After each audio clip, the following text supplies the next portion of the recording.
I finally finished Vikings. This is gonna be a Vikings series review. My first review, actually. I'm kind of excited, I'm not gonna lie. I am not gonna talk about any spoilers in this video. So I really wanna make this review so that way you guys can have an opportunity to watch it for yourselves and enjoy, you know, enjoy it or you don't, whatever. This is gonna be hard to review because I saw the last season this last month. And the last time I saw season 1 was in 2013. The series premiered in 2013. I watched every season as it came out, all the way up until the final season. Apparently I had gotten like detached because I was like, yeah, you know, I don't really care.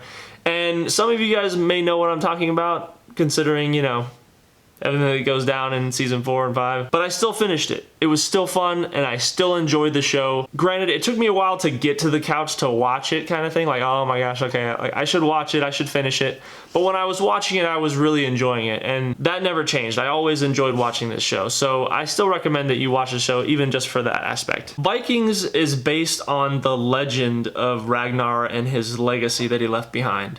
Travis Fimmel, I don't even know if I'm saying that right, but man, his acting in this series like was really, really good. I was quite taken back too because I had never heard of the guy before until this series, and apparently like it was one of his first, I believe, it was one of his first shows he had ever done, or even like, I think he was a model before and then he came in to do acting, and then this was his first like real big performance. And he just stole the show, man. Travis Fimmel and Catherine Winnick, their chemistry is so good. To see their relationship evolve the way it does is quite interesting. It's not what I expected. Gosh, man, these women are just so tough in this show. It's so cool. I gotta say too, I think my favorite season, hands down, has to be season 2. And that's where everything starts to really pick up. You have lots of good action, really good storytelling, and just really intense moments. Now, there's a scene in this show that shows you what a blood eagle is. And if you don't know what a blood eagle is, it's where they tie up the accused, they tie their hands to a post. And what they do is they cut down your spine, they take an axe and they bust out your ribs, pull out your lungs and put them on your shoulders. And if they make a sound, they cannot enter the gates of Valhalla. And that scene was brutal to watch. That was tough. It was really an insight into their culture and how they were as a people. Another example I would give is some soldier was gonna get his head cut off, and I'm not gonna spoil that because that would be mean. That's a great scene. I'm not gonna spoil that. Gustav Skarsgård is another one that I was taken back at. He's one of the Skarsgård brothers, if I'm not mistaken. He plays Floki, a shipbuilder, and his personality is something else. I'll leave it at that. He's quite the character. I will also say this show brings up a lot of questions about religion, which at first I wasn't really know what to think about it, but the way they do their storytelling, because you know it's involving other cultures than just the Norse, they weave in and out of reality and their beliefs. I'm trying to explain this without giving too much away.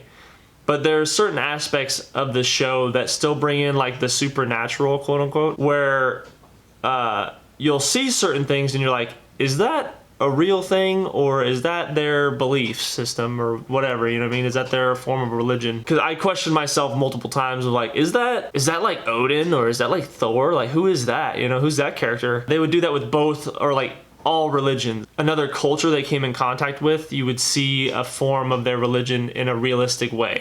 It was really interesting. I liked that the show did that, but it didn't go too far. It stayed subtle. It was very subtle with how they presented the religions in a realistic way. There was so many aspects of the show that I really liked. The women in the show are like super tough, and I really liked that non-forced female strength, I guess. That's such a horrible way to put it. In like Norse culture, there's shield maidens, right? And those shield maidens actually go to battle with their spouses and like just all out, like they're everybody else. Everybody's equal in this society, and they are just tough as nails, man. They are so cool, and I liked that natural. Like, it didn't feel forced when I was watching it, and I liked that. I really liked the friendship. And I say friendship because there's only one. I'm not really a guy that cries when I watch a show or a movie, but this one, this relationship in this series had a tear going down my eye, 100%.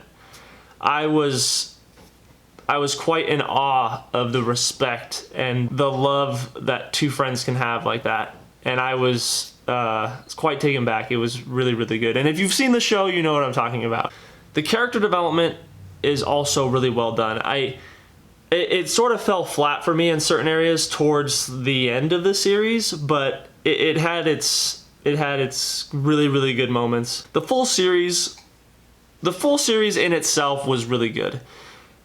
There was a certain point, and I want to say about season 4, maybe season 5, where it goes up, like you're at the height of the roller coaster and you're just riding that sweet drop all the way to season 5, and then it just flatlines after that, and it's okay. It's nothing.